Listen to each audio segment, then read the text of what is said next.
હરિઓમ.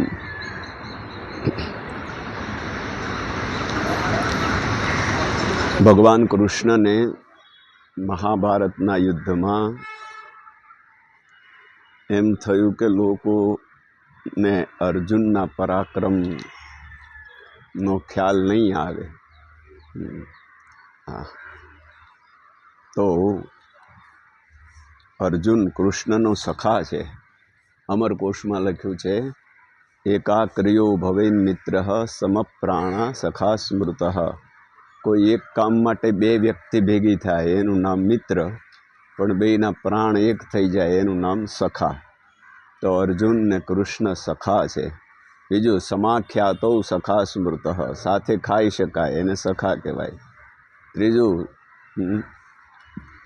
સમાન રૂપમાં કીર્તિ વધે બેયની એમ ઈચ્છે એનું નામ સખા. તો અર્જુનની પણ કીર્તિ વધે એવું ભગવાન પૂર્ણ પુરુષોત્તમને દ્વારકાધીશને થયું.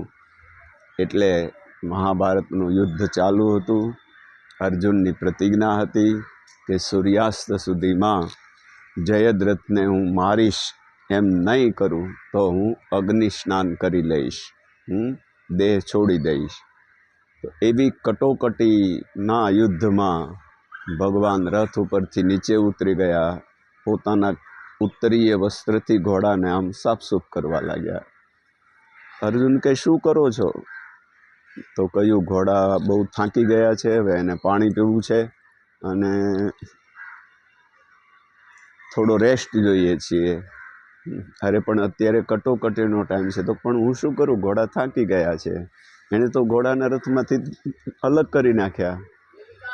અર્જુને ધનુષ ઉપર તીર ચડાવ્યું અને મંત્ર ભણીને તીર જેવું છોડ્યું તો યુદ્ધના મેદાનની વચ્ચે સુંદર મજાનું સરોવર થઈ ગયું. સરસ મજાના પગથિયાઓ છે. આરસના અનેક પ્રકારના કમળ ખીલ્યા છે. બધાના હાથમાંથી હથિયારો છૂટી ગયા. બધાએ સરોવરમાં નાહવા લાગ્યા અને બધા ભૂલી ગયા કે યુદ્ધ કરવા આવ્યા છીએ કે વોટર પાર્ક્સમાં આવ્યા છીએ.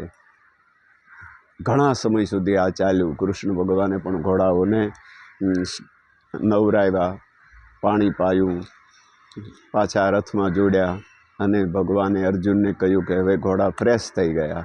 અર્જુને ફરીવાર પોતાના દિવ્યાસ્ત્રનો ઉપયોગ કર્યો અને જેવું તીર છૂટ્યું તો સરોવર સમાપ્ત અને પાછું યુદ્ધનું મેદાન થઈ ગયું.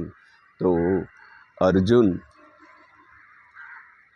જેની પર ગુરુની કૃપા છે, એટલે ગુરુ દ્રોણના શબ્દો છે કે અર્જુન મારી પાસેથી ભણ્યો છે, પણ અત્યારની સ્થિતિમાં અર્જુનની સામે કોઈ દેવતાઓને પણ લડવું હોય તો અનેક વખત વિચાર કરવો પડે. માટે આ યુદ્ધ કૌરવોના હિતમાં નથી. પાંડવો સાથે સંધિ કરવી એ જ દરેક રીતે હિતમાં છે. તો ભગવાન કૃષ્ણએ અર્જુનનું પરાક્રમ મહાભારતના યુદ્ધમાં બતાવ્યું. અસ્તુ શુભમ ભવતુ.